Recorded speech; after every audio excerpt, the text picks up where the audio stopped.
with all due respect.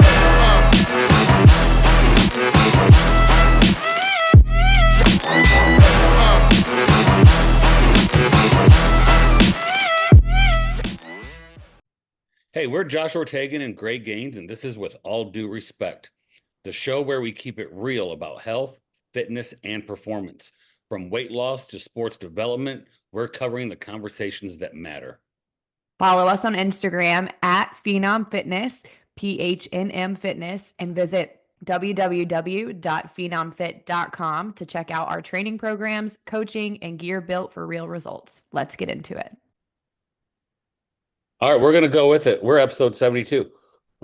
We're episode 72, and we're bringing back Marci for Marci 2.0. I feel like even for Marci 1.0, I feel like by the end of it, we're like, yeah, we're probably going to do a Marci 2.0. Yeah, for sure. Yeah, that was awesome. And it was I mean, last time we talked mostly about discipline, lifestyle, mindset, which I don't think is ever really a topic for our people that are out there that we can get tired of because everybody's looking for that inspiration. Mm-hmm. Everybody's looking for that magic feeling of bliss that's going to get them off the couch. And I don't know if it exists in the beginning. I don't know if it exists Ever. ever. I would even argue that like it existed more in the beginning than it does now. Like the first high you get from exercising, it's like now I'm used to that high. So now it's just like we talked about, the discipline gets you there. It's so interesting you said that because I have been thinking about this recently, and I have been into fitness in some capacity since I was 12 years old. I think I shared that on the first episode. Now, Mhm. granted, that was doing, you know, aerobics VHS tapes in my parents' living room, but still, like I was doing something. But let's say when I actually started to join a gym or go to a gym, I probably was like 13 at that point. So I was still fairly young. I don't ever remember feeling that unmotivated feeling like, Yeah. oh, I have to go. It was like, no, I am ready. Like, let's do it. Yeah.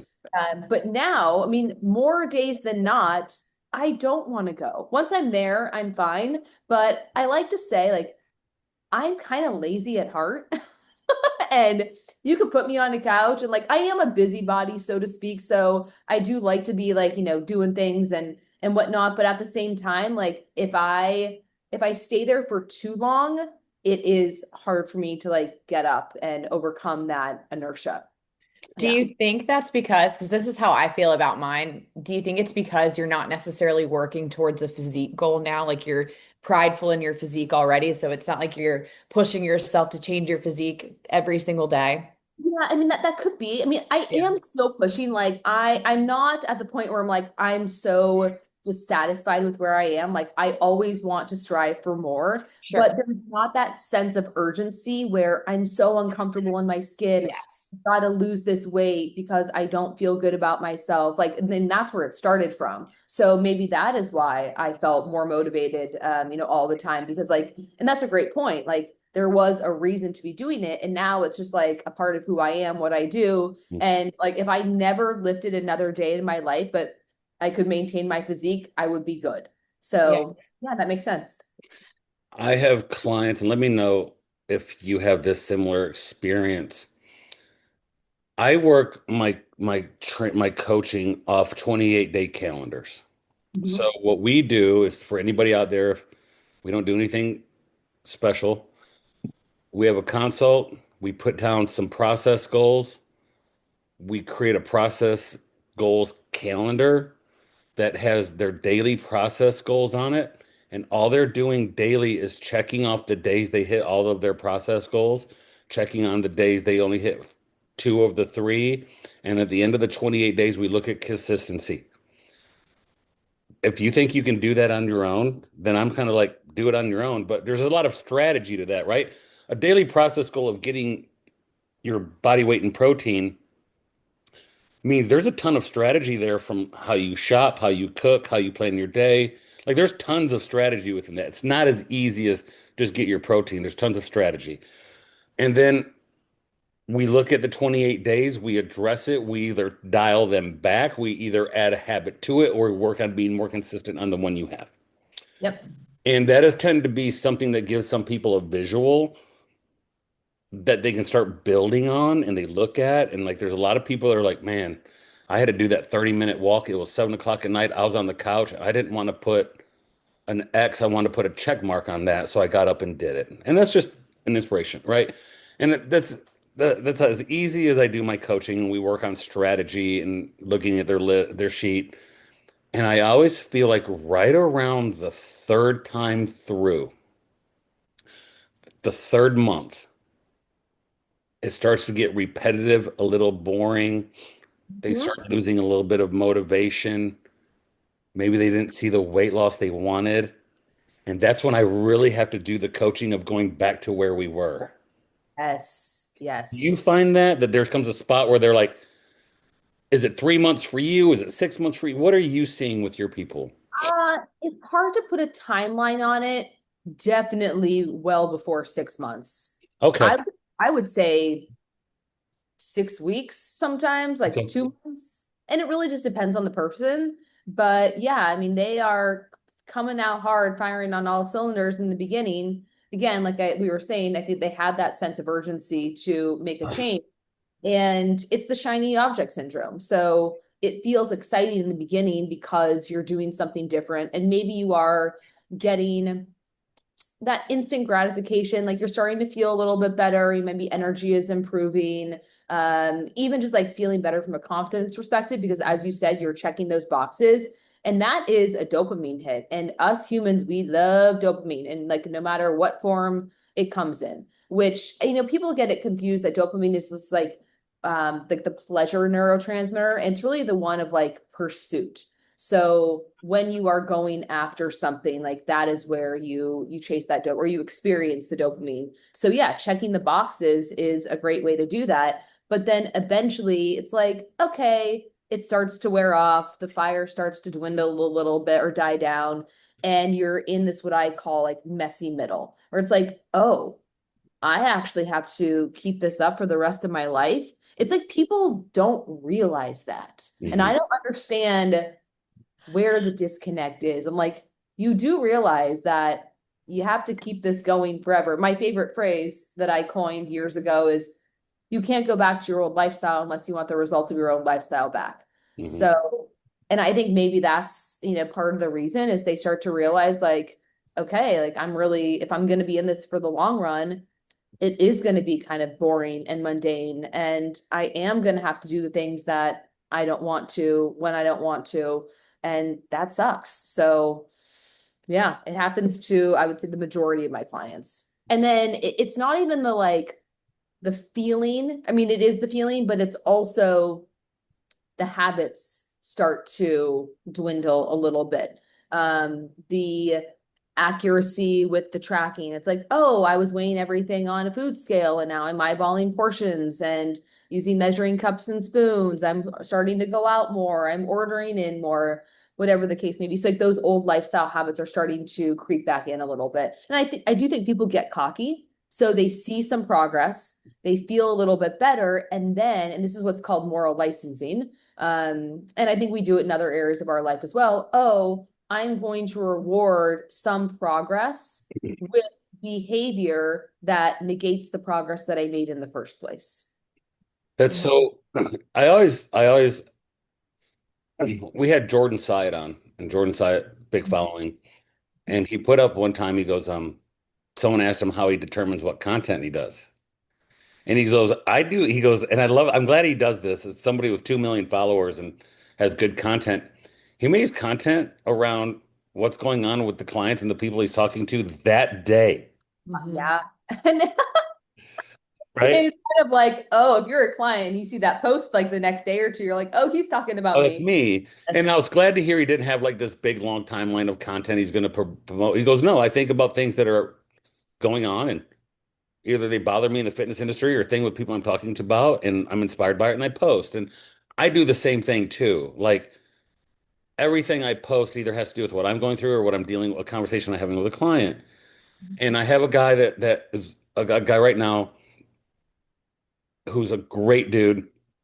I do jujitsu with him, but we're going through relearning, Mm. re-education. A lot of the things he's learned have been wrong. And when I started working with him, I said, "Are you willing to completely change what you're doing before you even pay the sign up link, before you even give me any money? I need to know that you're willing to be coachable." Yeah. And he's like, "Well, what are you talking about? Like, what do you mean?" Right. And I said, "Well, these things, these things, these things." He's like, "Oh, it's tough, but I'll do it. I'll do it. I'll figure it out." And one of the things that we're dealing with is, and I'm not saying this is necessarily wrong, but he's an emotional eater. And at the end of the day, he'll do things through the end of the day so he can do like a couple bags of chips. Oh, like what? Well, he'll just hold his calories back Okay. Yeah, yeah, so he yeah. can do. And I'm not saying that's necessarily a bad thing, that Right. you are making things fit within your macros, right? And that's cool. I get it. But for him, I don't think that's a good idea because where does that limit stop? Is it, I'm going to do it so I can eat Five Guys every day? Hmm. Because he Hmm. wants to perform at a high level too, not just lose weight. Sure. He wants to do jujitsu and perform at a high level. And I said, "Hey man, that's something." He's like, "Yeah, but it fits in my macros." I get it. And for some people that might be okay, but you're still putting the input is going to be poor and the output is going to be poor with it. Absolutely. And you're justifying unhealthy habits, and you've even admitted that you eat emotionally. Work gets a little bit stressful, looks at his wife, "Let's go to Five Guys. Let's Hmm. get bags of chips. I'm going to save room for that cookie." I'm not saying that's bad, but we need to learn to fuel our body with healthy, good, healthy foods Right. so you can perform better and you don't have to eat. And I've never been an emotional eater, and I don't like to comment on things that I've never, like, I don't know. There might be some people out there that when it hits, man, their only feel good, like you said, dopamine is the food. I had a friend that was admitted, just a buddy of mine, who literally sent me a text about a year ago and was like, I was just giving him advice. He goes, "I need to tell you something." And what he goes, "I'm a hardcore binge eater." Oh, wow. He goes, "I'll stop at Wendy's and smash two cheeseburgers, go home and eat a salad with my wife so she thinks I'm doing better on my health." I think that is so common. I mean, my mom Oh, okay. thinks similar. I don't, well, I mean, I think looking back, like my mom definitely was an emotional eater that she tried to keep secret because I would find if I went into her car, McDonald's bags or, things like that. But yeah, obviously, I mean, she was at work, so she was probably stopping to get lunch because she didn't take the time to prepare something for herself to bring with her. But, I'll never forget. I feel bad saying this. She's not listening, but I I came home one day and she was sitting at a desk doing work and she had a box of brown sugar in between her legs that she was eating with a spoon and and she was just like mortified when I saw her, There's right? shame in there then, Oh, yeah. oh my God, but that's the thing. So much shame. That is why people do it in secrecy. Hmm. I mean, I've never been like an overly emotional eater. I love food. I love to eat. So yes, there have been times where, I'm stressed out about something and I go into the pantry and it's like, oh, I'm only going to have a handful of the chips or I'm only going to eat one scoop of the peanut butter. And then before you know it, half the bag, half the jar is gone. Like I fully admit I have done that. It has been years, but something similar happened to me. This is when I was with my now ex-husband. We were at my parents' house. We spent so much time there, and the way their house is set up, it's kind of one of those open concepts where the family room, where the couch and the TV is, basically it opens up to the kitchen as well. So he was on the couch watching football. I was in the kitchen, and I'm like, oh, I'm gonna go and grab something out of the pantry. But I didn't want him to see me doing that. And so I kind of like snuck in there, and he got up to go to the bathroom, walked by, and he's like, "Oh, there you are, like eating inside or eating in secrecy again." I'm like, "Excuse me?" I was like, "I don't do that." He's like, "Yeah, you do." And I'm like, I was mortified. Yeah, Mm. I mean, so eating really does have, there's an emotional component, not only when it comes to like soothing your emotions, but then like how you feel about yourself when you use food to cope. And going back to your client who admitted to you that he was a binge eater, I mean, for a man to do that, that takes some balls, Mhm. right? Yeah. Yeah. Yeah. Yeah. Yeah. I think he needed to say it out loud so he could address it. Like he needed to Yeah. get it out of the secret, right? Well, one of my other, I was like, one of my favorite phrases. I'm like, I've got 100 of them at this point, but this one is powerful. Shame cannot survive being spoken, and secrets grow in the dark. Mm. So it's like the more you keep that in, the more shame you feel, and the more power it has over you. And you think that that would be the catalyst to stop doing the behavior, but actually it makes it grow. But when you can say it out loud, you're like, ah. Oh, okay, like it no longer has that power over me. And then more often than not, what happens is someone, whoever you're saying it to, is like, oh yeah, I used to do that, or I do that. I feel the same way. And then you feel less alone. Mhm. So there's a lot of power and utility in, bringing to light and sharing with another human that you trust. Yeah, kind of what those demons are. I think people fail to remember too that food is one of the most emotional connections we have. Like Mhm. food is in everything that we do, whether it's a celebration or it's everyday life or whatever. It's in everything that we do. So there's such an emotional tie to food. And I feel like once you can admit that too, or just recognize it in your life, healing that relationship becomes a lot easier.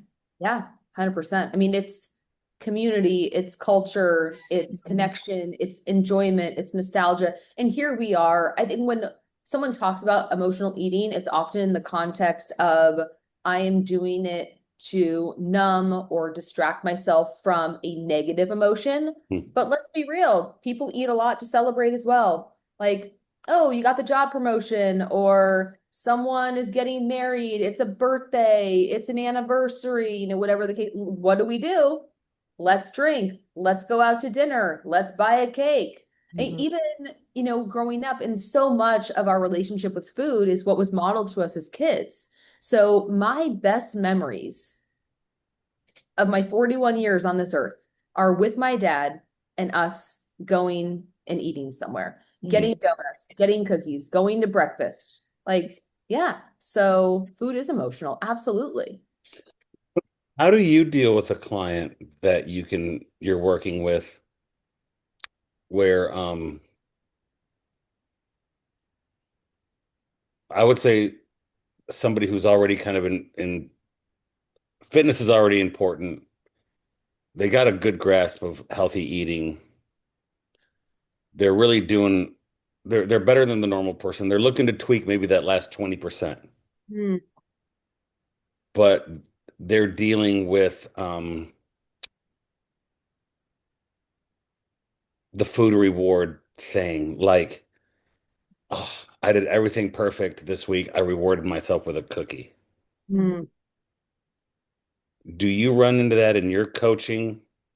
And do you address things like food reward, or do you see that as an issue with people, or Uh, do you, oh, absolutely. okay. Yeah. Yeah. 100%. And some of it is like the celebratory reward, but I would say more often than not, it's the reward of I got through a hard week. I deserve a treat. Oh, okay. Like, Okay. oh, you mean you just basically got through doing what a normal adult has to do to get through Yeah. life, Yeah. right? Yeah. Right. To like get by in this world. Good for you. Like, I'm sorry, but you don't deserve a reward for that. So instead, I like to say what you really are deserving of, especially if you have signed up for this coaching process, is to reach your goals, to feel good in your body, Huh. to be proud of your choices, Huh. And sure, like food can be part of that. I am not here to say we can never have an enjoyable experience around food again, more so that it needs to be intentional and in line with what your values are. So I think that's what I like to talk about clients a lot as well is the value systems. Yeah.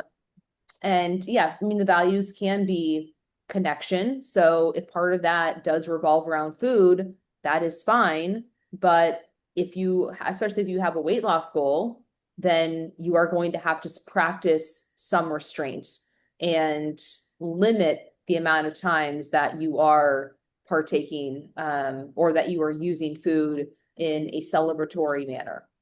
Do One you of the things, go ahead, go ahead. I was just gonna ask, do you help clients establish like what a better reward system would be? Like any examples that you would give a client? Yeah, oh, I mean, it could be like buying yourself something. So I know I had a client recently and she was approaching a weight loss milestone. And instead of saying, I'm going to go celebrate by having a nice dinner or a few drinks, it was, I'm going to buy myself a new workout outfit. Yeah, Or that's maybe my it's like, favorite. I mean, for me, I'd be like, take me to the spa and like give me a massage, Yeah, right? yeah. Or a facial, something like that. Yeah. I think too, a big part of that is like people also don't realize how much money they spend on food. So the guilt almost comes into play with like buying yourself a new pair of like Lululemon leggings or going to get a massage or whatever. But I'm like, in today's world, a meal costs just as much as a pair of leggings, right? Oh, It's the same cost. right. And for people who emotionally eat or who go out to eat often and drink, I mean, the that adds up real fast. Yeah. Absolutely. Well, we've all seen the people that say it's too expensive Hmm. to eat healthy. And then I've actually done a grocery shopping out to eat audit for clients before. Yeah. Okay. Saw what they were spending going out to eat and groceries, just kind of looked at it, right? And it's really opened the eyes of people who've been like, I didn't realize I was spending that much money eating out I, at it, all. it's wild. I mean, and when I go out, I eat very healthy. I don't drink. So the only drink I have is a Diet Coke, Yeah, always. talked about that Right? last time. That's my thing. Yeah. I I mean, I'm just keeping it real. I eat very simply, I never order an appetizer. I never order a dessert. So for me, going out is an entree and a Diet Coke, and I can still leave having spent 30 plus dollars just with like how expensive food is when you eat out. And I like to go to nice places, right? Like I'm not just going to Chipotle although I do love Chipotle, Yeah, but yeah, yeah, yeah. Even Chipotle, you know, Yeah. I went with my mom a couple it was a couple months ago and we got it to go. So I went and picked it up and it was like almost $50 for the two of us. Hmm. And we both just got like bowls of drink. I think she got chips and guac, but Mhm. that is unbelievable. It's crazy. Yeah. Yeah. What people spend going out to eat is pretty high. And people say, I don't have time to cook at home, but they'll sit 20 minutes in line at Chipotle. They don't have they don't have the money to eat healthy, but they're spending over $100 a week on eating out. And that can be an eye opener for people. That can be a sore spot for people. Um, when I finished my 8 week kind of calorie cut, I ate out 2 times, and that was both Chipotle, believe it or not, and it was chicken, rice, and beans. Mhm. And it was pretty easy, right? That's all it was. That's all it Yeah. was. And it's like it was like 600 calories, and it didn't like I was hungry 3 hours later. I ate out twice. I finished it on a Saturday, and me and my kid went to a place called Mod Pizza where they kind of make it in front of you. Mhm. And I'll tell you what happened.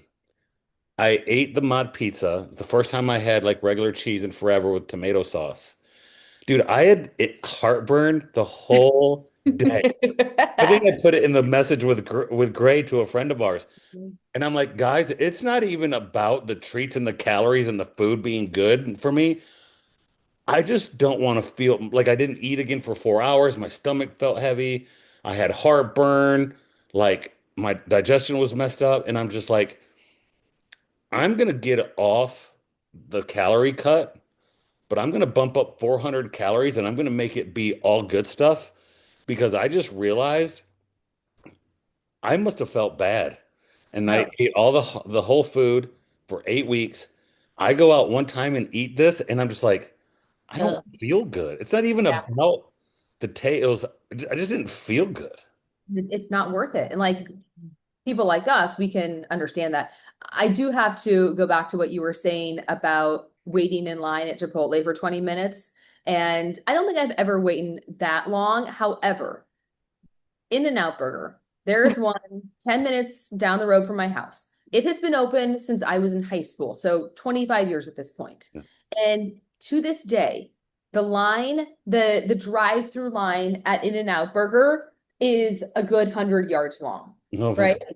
And so, and I've never even thought about it from this perspective until you brought it up. And now I'm kind of like the wheels are turning. It's like, isn't it so interesting that these people who I'm sure are saying, I'm going to stop at In-N-Out Burger because I don't have time to cook or I'm too tired, Yeah. right? They are spending, I don't know, 20, 30 minutes sitting in line. They're paying, and not, I mean, In-N-Out Burger, it's not cheap, but it's like not the, or it's not expensive, but it's not like the cheapest fast food option, right? So let's say that in the time they were sitting in that line, like on their ass, not moving, they could have gone 5 minutes down the road to the Sprouts, which we have, and gotten themselves a rotisserie chicken, a bagged salad, a box of microwave rice, Mhm. and had a meal for like days that's Mhm. going to be healthy. They would have gotten some steps in walking around the grocery store, and they could have been home eating probably faster than they would have been had they sat in that line and ordered In-N-Out Burger and probably felt like shit afterwards. So And I it's like, just I don't have time to eat healthy. I don't have time to get my steps, but you will sit in a drive-through for 30 minutes. And I like the whole convenience argument too. Like there are some conveniences that really help us. So the whole like I don't have time doesn't work because I'm like, you know that crock pot has been invented for a long time and rice cookers have been invented for there's just so many tools that you can use that would still take less time than sitting in a drive-through. Even meal delivery services. I've never used one, but for example, Factor. I I've heard, love Factor. yeah, I've had clients who use it. Is it going to be as good as fat as Chipotle or an In-N-Out Burger? No, probably not, but it sure as hell is going to get you to your goal faster. And I would do want to say one more thing. I am not demonizing fast food, convenience food, anything like that. Again, I love Chipotle, but I was actually having a conversation with a client this morning who, has been making some progress, but she just keeps saying, like, I know the food is the issue for me. I know the food is the issue for me. And some things started to come out in our conversation today where I realized, and she had not been honest with me, that she was eating out or getting food to, brought home 4 to 5 times a week. And I'm like, I'm sorry, in a weight loss phase, like that is too much. We have Yeah. got like max 2 weeks, or excuse me, 2 times per week. I think one time or none. Some weeks is even better. And I asked her, I was like, well, when you order in, what are you typically ordering or where are you ordering from? And she said Chipotle. And I was like, nothing wrong with Chipotle. I do think it is one of the better fast food options, but at least the one that I go to, those servers are very heavy handed with their ladles, especially Mhm. when it comes to the guac. Yeah. Like, I mean, they probably will give me 800 calories worth of guacamole. Yeah. Mhm.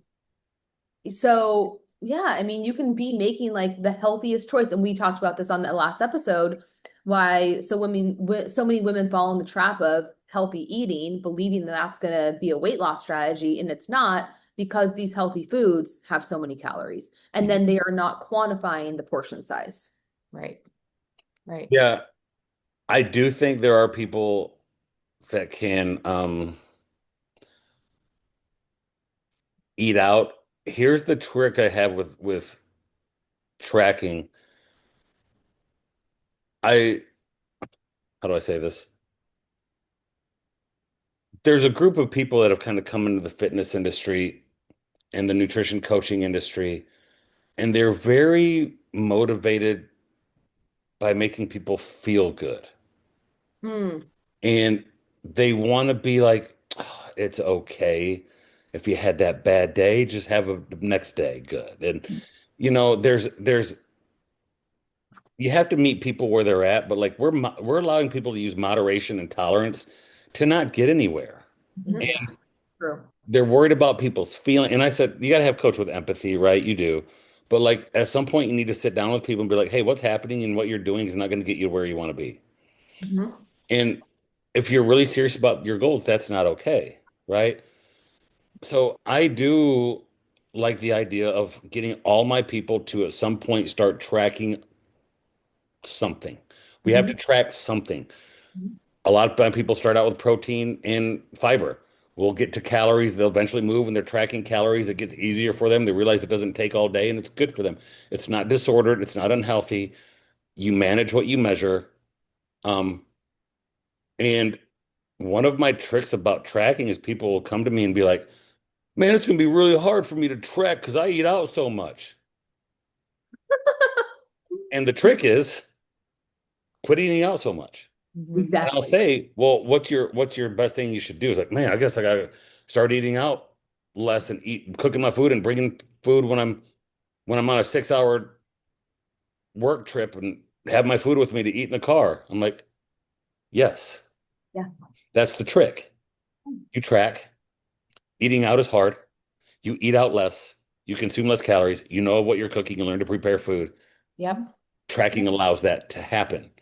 Uh, the same way I give people fiber goals. Well, how do I get more fiber? Fruits, vegetables, beans, lentils. You're now eating better food. Mhm. I don't say go eat beans and lentils and fruit. I say hit your fiber goal. Mhm. The back end of that is they eat better quality food. Their blood sugar is managed. They're less hungry.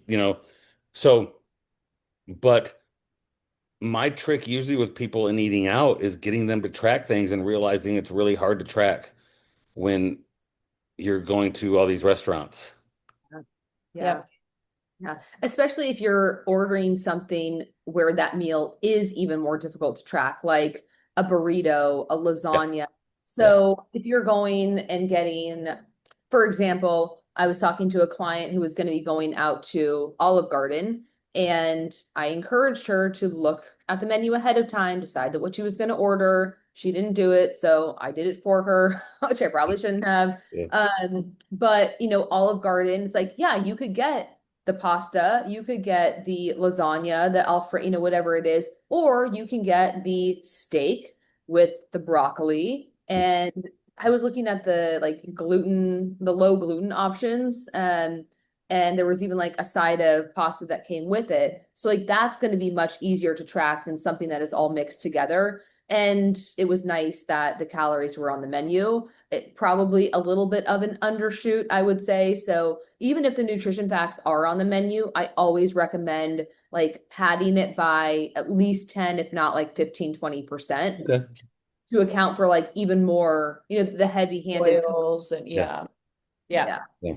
Yeah, we all know those restaurants we go to and we get a portion, and the following week we go to the same thing and the portion's different, right? I mean, Right. nobody's measuring out. Chipotle's not measuring out 6 ounces of rice for you. No, Yeah. like I think like an Outback Steakhouse absolutely is because those meals look the exact same Yeah, every row. So yeah, something like that, yes.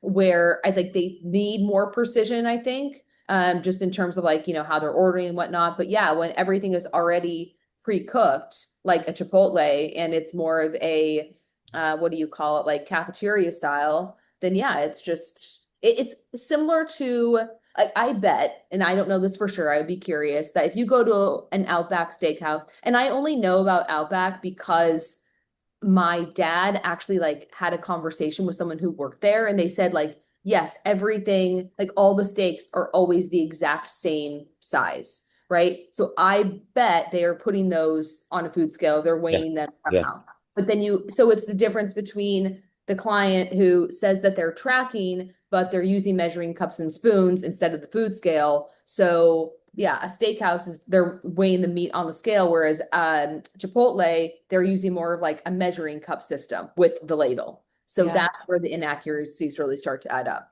How do you coach tracking if I'm a new client and I'm coming to you and I say, hey, uh, I want to lose weight. I kind of work out. I kind of pay attention. I intuitively eat, right? That's it's one of the, I hate that. Yeah, the people say they intuitively eat. It kind of makes me like I gag a little bit.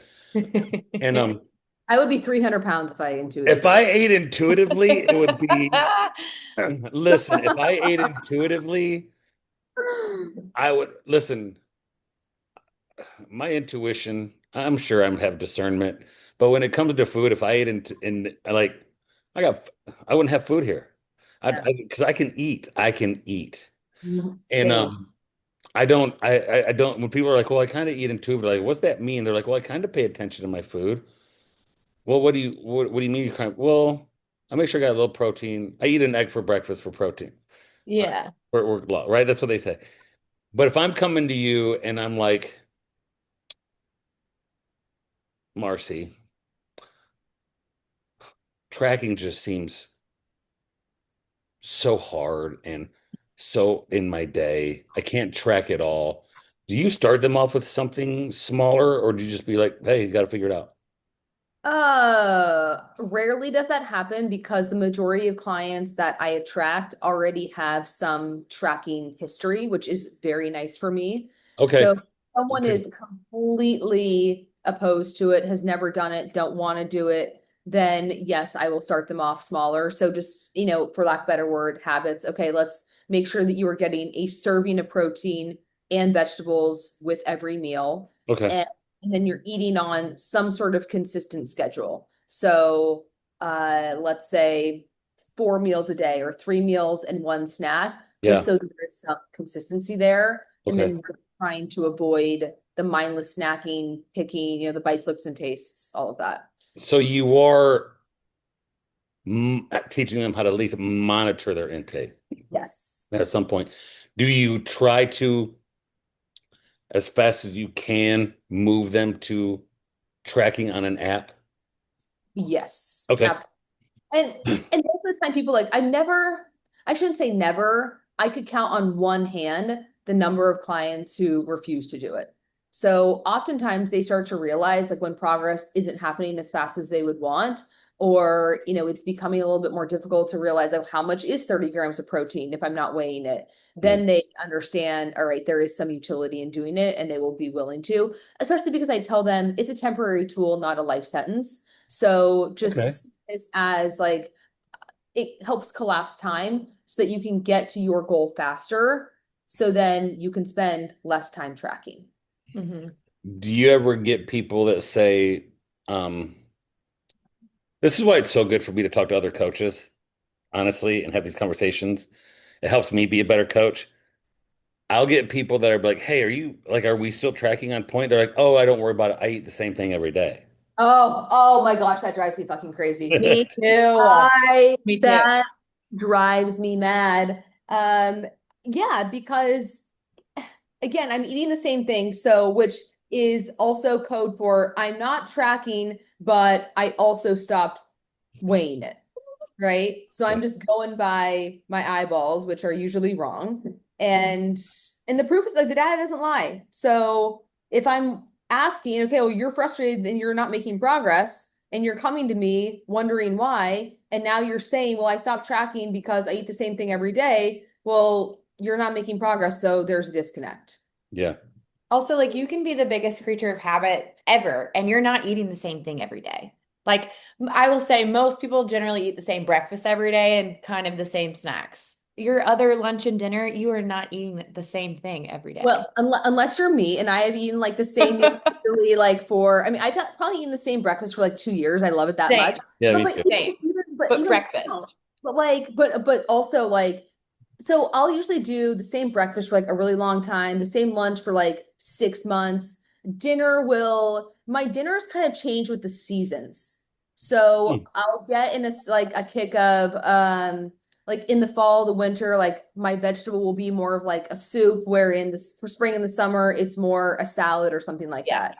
same. But I will still like keep that same meal often for months just because like I really enjoy what I eat. And then also it reduces the decision fatigue. But yeah, I think you're right. Most people are not that regimented, or kind of like, as boring as I am. I don't mind it whatsoever. But even if I knew, okay, like this is going to be my breakfast for the next however long, I'm going to stop weighing it. Like I know that I could still be off, right? Oh, for sure. And Hmm. so I learned this from, have you guys ever had Jordan Lips on your podcast? Mm-mm. No. So he's a really great follow, and he made content a while back, which even though I have been tracking for, gosh, 15 years at this point, it's what I use in my coaching with my clients, at least in the beginning. I never even really like had this aha moment, but he's like, you can still weigh your foods on a scale, but not actually be tracking. Meaning, especially like the more calorie dense ones. So the peanut butter, the foods that are easier to overeat. And like, yeah, again, you get like very heavy handed with that. So maybe you don't want to log it in the app, but you're still weighing it out on the scale to make sure that the portion size is where it needs to be. And I Hmm. really like that idea. And that can be a good way for someone to kind of like break away from the tracking once they Okay. control, once they're like, and I think like if there came a day where, because I am in a season where I'm tracking right now because I have a specific goal, but if there was ever a time where I'm like, oh, I don't want to be logging everything down, that would definitely be the route that I took. I find I get a lot of good success with new people. I started a new guy that he shares his iPhone notes. Okay. And every time he eats, he logs it. And I get a message that he eats. And at the end of the day, every 3 days, I kind of send him where he's at and what to add. That's a great idea. So I go through it and kind of run the numbers for him. And I'm like, hey, man, this day it was really good. This day you ended up with this many calories. Your protein was off a little bit. Let's go back to day one that you did. You added these wheels. Okay. So he'll just tag me in his notes. I will look through it every 3 days, give him ideas, and this guy, he's former military, he's a robot. Like, Okay. hey That's man, just helpful. tell me what to do then. And I'll be like, Greek yogurt is a snack. Like I gave him snacks, and the next day, log food, snacks, Uh-huh. we're loaded, Yep. log. Yep. So I've found journaling your food for some people Mhm. can be really a great way to see like what your habits are like. Here's the other thing. There's an accountability in journaling your food like that because I can promise you already, there's been times he's wanted to eat something, but he doesn't want to write it down because he doesn't want me to see it. Yeah, I want you to So see he's it. like, I ain't Like writing that down. He's going to see that. that is the greatest accountability tool. And so for my clients, I use a portal for all of my check-ins, and it does sync to most of the various tracking apps. So MyFitnessPal, Chronometer, Macros First, all of those. Okay. And with MyFitnessPal, interestingly enough, because that's the one that's been around for the longest, I can only see the breakdown of the nutrition and the breakdown meal to meal. I cannot actually see the foods. Same. Whereas with Yep. Chronometer or Macros First, I can see the breakdown of the food. So like I know what they are actually eating rather Wait, y'all than can't see the food on MyFitnessPal? no, not with my portal for some Oh, Not with reason. your really. Yeah. So portal? like Okay, I was I about to can say go because I in. could see it. Oh yeah. If I can go, I can like add them as a friend and Yeah. go and look if I feel like I really need to. And I get it, like food, again, like we said, it can be emotional. So if Sure. someone is making progress and they're feeling good, their energy is good, their digestion is where it needs to be, then I'm not gonna go and meticulously like look through their logs with a fine tooth comb. Now, if Yeah. they were saying, I'm really hungry, I'm bloated, then that's when I would maybe add them as a friend on MyFitnessPal and Go look to through. see what their food choices are. But I don't always find that I need to do that. And again, especially if someone is making progress as well. But yeah, no, you're right. If you know that someone is going to be looking at it, you're going to think twice before you put something in your mouth. What do you Mhm. personally use to track? This is so embarrassing. I Excel. And well, somewhat. I do everything in the notes section of my phone. Yeah. Do you really? I Yeah. do. I do find apps to be cumbersome. So it's like I understand when clients are like, "Oh, I don't want to track But it." that's Like, still tracking. You're still Yeah. tracking. but I'm still tracking. So basically, like I have a nutrition coach that I work with. She gives me my macros, and so I write those down in my notes section at the start of the day, and then I basically just like subtract as the day goes on. Yeah. Oh, essentially. so you reverse do it. I revert. Yeah, yeah, yeah. Yeah, Like yeah, yeah. Okay. let's say I'm going out to dinner and I want to pre-log a meal, Yeah. then I will basically subtract what that meal is going to be from my numbers. And then now I know, okay, for the rest of the day, I have 80 grams of protein, 100 grams of carbs, 50 grams of fat. And it's easy for me to do it this way too, because my meals are so repetitive. Like I basically know in my head what the macro breakdown of everything is at this point. So like that makes it really, and that's the best strategy. And I made content about this on a couple of days ago. Hmm. Repeat your meals. Maybe it's just the same 2 to 3 breakfasts and lunches. If you really need variety, let dinner be your wild card, Yeah. right? Yeah. But like it saves so much time, especially when it comes to tracking. If you just enter that, like you create a meal in your app and then you can just copy and paste it. Yeah. When I encourage clients with like the overall tracking too, I'm like, you're going to get to a place where you're going to understand what those macros look like. Yeah. So I don't track when I eat a cucumber because there's like 7 calories to my cucumber. So I Yeah. don't feel the need to track it. So I'm like, if Yeah. you can get to a place where you understand what the breakdown of a food is, when you get to a place of not tracking, you won't have to like look at everything so intensely, right? Mhm. You can measure out your protein to make sure you're getting enough, measure out your fiber to make sure you're getting enough. But other than that, you don't have to put every single thing in. Right. Yeah. Yeah. I Yeah. like that idea of reverse engineering it. I had Hmm. a client a long time ago. She was engaged, and this is something gonna sound pretentious, but it's just she was a bikini model, and she had to get to a certain weight in a certain place for a photo shoot.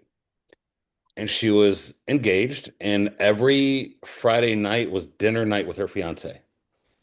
And when we started working together, she goes, I know I'm going to have to give up that dinner night with my fiance. And I'm like, that sounds like a horrible idea. Like taking away the one date night when you're engaged and you're going to get married. Like you don't have to give up connection in your relationship to be healthy, right? Mhm. Like I wanted to get that clear with her right away.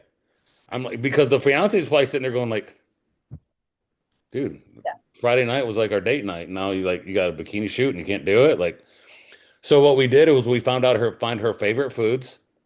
We plugged it into the app on Friday night first, and then she would just reverse engineered it and met her goal. And wow, it's amazing. You can still have relationships and eat healthy. It's a Exactly. novel thought, isn't it? Right. Well, and also like, oh, doing some acting intentionally by planning ahead actually works. Yeah. Who would've thought? Every time. Oh, I every tell, client I have that stumbles, mhm. we have check-ins, different people have check-ins different times right during the week. I'll have people be like, all right, I got to get my 3 workouts in. I'll figure out where to get them. No, you're not. You got to schedule them. You got to like I got to get that 150 grams of protein on Wednesday. I got food until Tuesday. I got to figure something out. Well, go to the grocery store. Like Yeah, unless you have a plan, you will not because they're going to hit me up on Thursday and be like, only got 1 workout in because you never planned it. exactly. Mhm. You never Yeah. put it together, right? Like that's such a grown-up idea. I don't understand why we have to explain it to some people, right? They're like, They just don't think about it. They I really guess don't. not, right? And You don't not plan for your kids' events or your Yeah. kids' meetings or what they're gonna need for their lunches at school. You don't wing it at work and like hope everything's gonna work out. So like why do you do it? Why do you think that it's gonna be different when it comes to your health and your fitness? Listen, it I had a comes client that down. worked out every morning at 6 o'clock in the morning, single guy. Uh, I don't remember being like that back then. Obviously, I remember things were a lot simpler, right? He sleeps in the clothes he goes to the gym in. You know what? I think at one point I've done that before. It's a great, hey, it's a great idea. Genius. I No, mean, it's he's got a shirt and his shorts on. He wakes up, slides in his shoes, hits like a whey protein with creatine in his body, so he's got something. Drives 10 minutes to the 15 minutes to the gym and lifts. He's like, because he goes honestly, he's like, the hardest thing is putting the clothes. This is what he said. The hardest thing is getting up and putting the clothes on. So I sleep in my gym clothes and I wake up and go to the gym. And I'm like, Yes. when he told me that, I'm like, that's that's really fucking smart. genius. But Like, it comes down, like talking about making all of these decisions, it comes down to this whole idea of like decision exhaustion, right? I don't want to think about one more thing, but I have to consistently remind people, I'm like, if you will think about this once per week instead of every single day, it's going to pay off. So I always tell I don't force them, but I strongly encourage any of my clients that are like nurses or teachers or people that just really don't have a lot of control over their schedule. I'm like, you need to track the night before every single day or the Sunday before for Monday through Wednesday, and then track again Wednesday for Thursday to Saturday, however you want to do it. But they find every single time it's like, okay, now I'm just following my guide versus saying, okay, well, what has to fit in here? Like, how am I Right. going to get 60 grams of protein for dinner now? Exactly. And they want to believe that that 10 minutes that they spend up front is so time consuming, yet they're trying to do every meal as Mhm. they go throughout the day. So Yeah, it's yeah, right. now it's like 5 minutes per meal. And now like no wonder why you feel burnt out by it and it feels stressful because That's you're a trying really good point. because you're trying to do it at the most stressful part of your day. Exactly. That's a Exactly. really good And like point. if you're a creature of habit too, and I'll tell any client this, I'm like, if you're going to eat the same thing Monday through Friday, track it Monday and tell me, hey, I literally ate the same thing Monday through Friday. Cool. Track it for one day. Yes. I'll see it and I'll know. That's a really good thing. I can't think of what's more stressful. Trying to figure out where the 50 grams of protein are going to come at a lunch when I just have a 1 hour lunch break from work, or Mhm. having the food with me. Yep. Yeah, I know. It takes a little extra preparation. And I know the argument of like, oh, Sunday's rest day. Like, I really don't want to think about anything on Sunday. But I'm like, if you could dedicate 30 minutes, literally 30 minutes to prepping for your week ahead, you will save yourself so much thought, so much time, energy for Monday through Friday. I like to say temptation bundle it. So basically, that means if I really am feeling resistance towards doing a task, let's say it's tracking, all right, I'm going to do it while I watch my favorite show. Love that. Okay. Yep. So I'm on the couch, I'm like watching my show and making it a show that like, you can follow along while you're entering things in, or even, trifecta it, so to speak. And if you have a walking pad or a treadmill, you can do it at the same time. I mean, I've logged food on a walking pad or on the treadmill or when I'm out for my walk. I mean, more times than I can count. Oh Yeah. yeah. And I even like I found with a few clients, I'm like, do it on your laptop because Yeah. there's something about switching from my phone to my laptop that makes me feel like I'm a little bit more productive in a sense. I don't want to look at this thing all the time. I really don't like it that much. So if Sure. I can put it on my laptop, I feel like I'm working versus having to do a task, Yeah. Yeah. Yeah. That makes which is really sense. helpful. Yeah. So many people are going to sit down on Sunday and watch football, bro. Exactly. For like 8 hours. Yeah, Put for something eight in your hours. tracker. It's really easy. Yeah. Yeah. Yeah. Oh, You can figure it out, right? I'll tell you where I've had a hard time coming off my little cut was I had that one Sunday where I felt horrible. I'm like, I can't do this. So my lifting day, and this is people get when I've had some friends that I tell that I do this. My lifting days were 3,000 calories. My non-lifting days were 2,600 calories. Hmm. And they're like, wait, you dieted on that many calories? Hmm. And I'm like, yes, I dieted on 3,000 calories on lift days and 2,600 calories on non-lift days. Hmm. And now after this, I'm going back to like 32 to 3,400 calories a day. wow. I am really struggling this week getting those extra calories in from whole quality foods. Mm. Use Like liquid. at the end of the day, like last night, I came home and it was like 8:30 and I was literally 600 calories short. And I'm like, I just got to find something to like put in my body that's whole foods. But like, it's hard to get 600 calories of rice, sweet potatoes, like, you know what I'm saying? Like, I'm having a hard time adding those back in to my diet because I don't want to eat crappy because I don't want to feel crappy. Yeah. Well, and it also brings up the point where so many women say, I'm not eating that much. I don't understand why I'm gaining weight. It's like because you aren't eating nutrient dense whole foods that are high volume. Hmm. So you're eating, these like little tiny protein bars or a handful of nuts or the tablespoon of peanut butter, a lot of like oil, avocado. So these very calorie dense, but not high volume foods that really are not filling either. So Okay.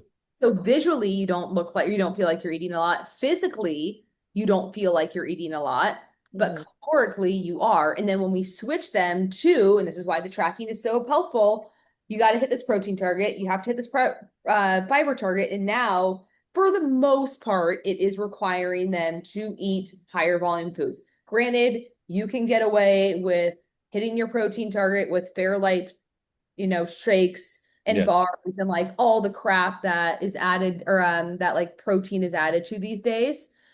Peanut butter, whatever it is. And you can eat fiber from like the high fiber wraps and get like almost your entire Yeah. like I like that. work in one meal, right? Mhm. So that's where it can get a little bit tricky. But if you are making sure that your client is eating 3 to 4 meals per day, that they're eating fruits and veggies, whole food protein sources, then yes, like they are going to be full. They're like, oh, I can't possibly eat this much. Like it's hard to eat this much, and I'm not going to lose weight because I'm eating too much. Like that's where the you have to kind of reframe their mindset. I tell people, and I do this myself, if you look at a quarter cup of granola and then you look at like a half cup of cooked oatmeal, like Yeah, they're almost the same calorie wise. I can eat that quarter cup of granola in two handfuls. easy. A half a cup of cooked oatmeal, you're just like, Yeah. who can eat that? That's a lot of food. And Mhm. who eats 2 handfuls of granola? Yeah, let's be honest. Right? Yeah, yeah, nobody eats. When I have athletes that need to gain weight, that granola is one of my go-tos. That's Mhm. so funny. There's this guy, I think his name is Harley Pasternak, and Yeah, he's been a trainer for a very long time. He's kind of like one of those OGs, and he was on a podcast recently, and I saw the clip on Instagram, and he said the very same thing. Like when I actually need to like fatten, it was more of a celebrity up for a role. Granola is the one thing that I give them. yeah, That's funny. yeah. I know who that is, and yes, granola, peanut butter, and I'll do it's not the greatest, but I'll just do like regular bread. Hey, Okay. I've been known to eat three slices of bread to get my calorie. Like just literally Oh grab yeah. a piece of bread and be Yeah. like it's so boring. It's so boring. You gotta do what you gotta do. But yeah, it's just I'm just trying to figure it out. When I was cutting on my 2,600 calorie days, um, the lifesaver to me, I would do a microwavable bag of vegetables, Mm. and it's so much food. I would eat the whole bag to get where I needed to go. It'd be like 7 o'clock at night, and I didn't want to eat the rest of the night. And maybe I had some chicken. I would do a whole microwavable bag, and I think I wasn't hungry because I was tired of eating. Like, you know what I'm saying? Like, I was like, I'm so bored of eating this bag of vegetables. Mhm. I don't want to eat. Yep. I'm exhausted by eating. Yep. Mhm. I dated a guy who was a competitive power lifter, and I think when I met him, he was probably like 220. By at one point he got up to 260. I mean, the dude, he squatted 1,000 pounds, he deadlifted 800, right? So like, and he was pure muscle, like he needed the calories, and he hated food. Like I am someone who like inhales my meals, I will admit, and it would take him 30 minutes, and it would every like couple of Yeah. so full. And I'm like, man, like what a bad problem to have, right? I've watched documentaries of dudes that are at 6,000 calories a day, Yeah. Oh. and you're just like, that is that, and they'll put on their kitchen tables, someone put a kitchen table what they ate per day at 6,000 calories, and you're just like, how is like your Possible. last meal of the day at 8 or 9 o'clock at night? Like you're probably defeated because that meal's got to be 1,500 calories. Yeah. How do But you do that? clean, mostly clean food. I could not. Yeah, and they're not eating bad foods. And Yeah, you're just like, it's easy to do with trash, Alcohol and but yeah. right. I yeah, could easily easy put to down do, 15. right? Yeah. Yeah. Yeah, I could do 1,500 calories with burgers and fries. Yeah. Yeah.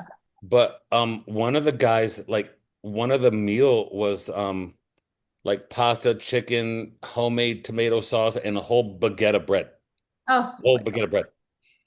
And it Wow. showed him stopping, eating, feeding, eating it. And he's like, yep, gotta do this again in 4 hours. Oh. But even like that much healthy food like really cannot be good for you. The You know? quantity of the quality, the quantity of the amount of food at some Yeah. point, yeah, you're not, your body doesn't, what's your gut like? If you I do don't that for a year, I bet your gut is inflamed, right? It Mhm. has to be, Absolutely.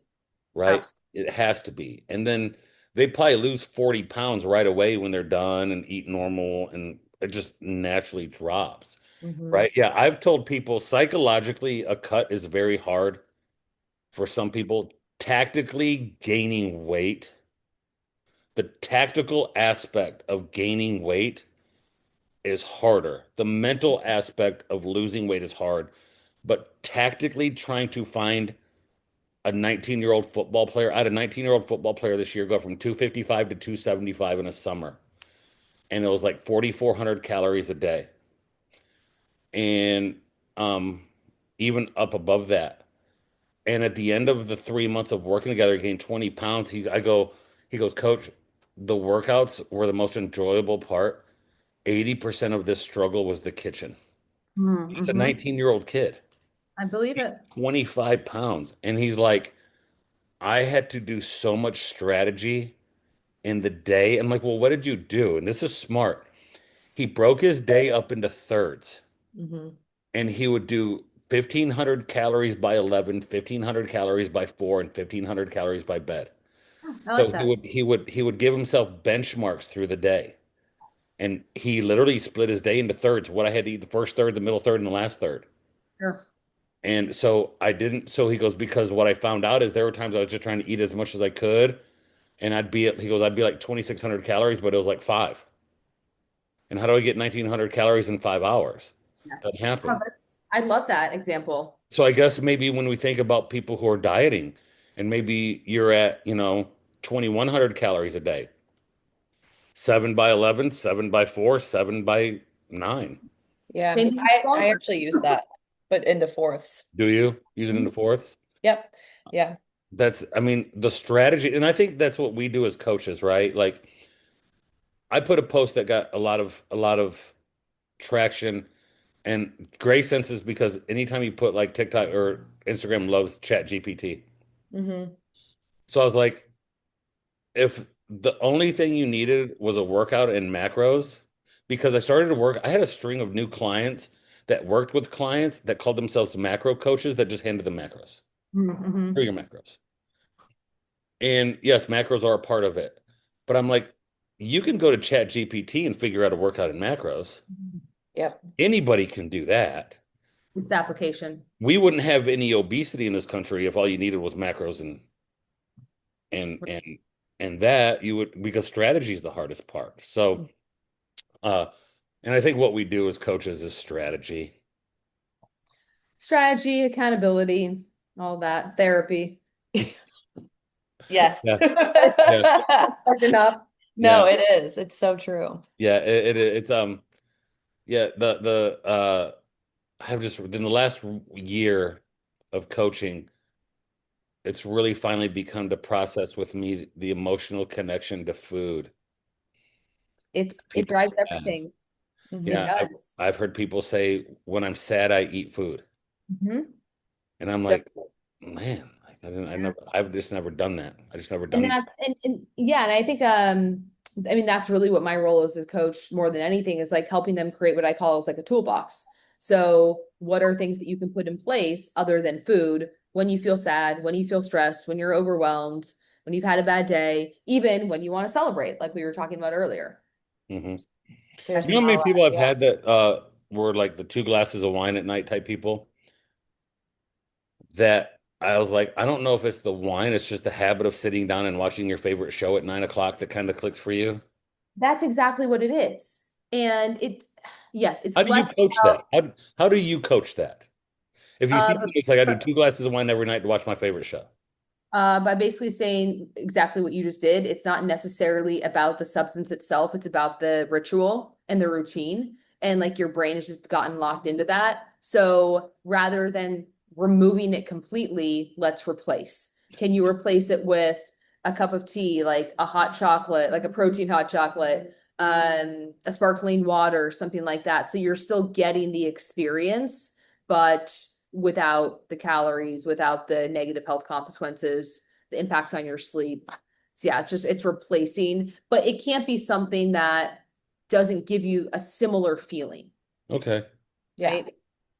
Okay. Agreed. So it's even like, because I'll use that too, or I even did it for myself for a little while, especially coming out of COVID. You just get a wine glass, put some sparkling water in it, put berries in it, and I'm like, it's a little cocktail, you know? Matcha. Yeah. Or it's like, getting the Yasso Greek yogurt bars. I love those as like a after dinner treat. Yeah, But it is a while totally back when I was like, oh, Diet Coke is going to kill me. I mean, I used to drink 3 Diet Cokes a day. Like I loved it. And then, I was dealing with some health issues. And so I got very, very strict about like the ingredients in my food and like the chemicals. And I did not touch a diet soda for probably 6 years. And now like I'm on the other side, right? But I needed that replacement. And so I started with sparkling water and then I found that Zevia drink Mm. and it was the same. Yeah. Yeah, I tell you, a diet like the Coke Zero, I like the Coke Zero or Diet Dr. Pepper. There definitely is a dopamine feeling when I hit like that first drink, I'm Oh, like, oh, like uh-huh. literally people probably see me like the restaurant. I'll take that first drink and I'll sit back and go, oh my God. So And I've been creating a lot of content around it too. And I have one post from, I don't know, a couple of weeks ago, and it's like my dirty little secret that keeps me I lean. And saw it. that's Yeah, seriously, that was great. Yeah. it's like diet soft drinks are really all I need to like feel satisfied. I know people are gonna like roll their eyes and like call me crazy, but No. it's true. Yeah. No, the Coke Zero out of the fountain or the Diet Dr. Pepper out of the fountain drink, like I will covet over the fountain drink, pour one, chug it, and pour the second one and go sit down. And I'm just like, no, I because know. it's so phenomenal. I've done the same. And there is a dopamine hit where like my eyes kind of roll. I'm like, oh my goodness, that is so good. That Yeah. is But so good. yeah, and I'll tell people, I'm like, that's a normal feeling. You've been drinking water all day long. It's normal to at 6 o'clock be like, God, I need something else. You know? Yeah. Yeah. We've all gotta have like a vice or so. Yes, Yeah. Great. exactly. Hey, Exactly. Marcy, we appreciate you for 2.0. I'm glad we didn't even like set it up. I just think we have good conversation. Absolutely. Well, I would love to come back at any Yeah, time. absolutely. I know you got to give other people the opportunity, but if you ever need a filler, I'm your No, we We got love you. it. We appreciate it, Marcy. Well, we have a good one. You Thank too. you. Bye, guys. Bye. See ya.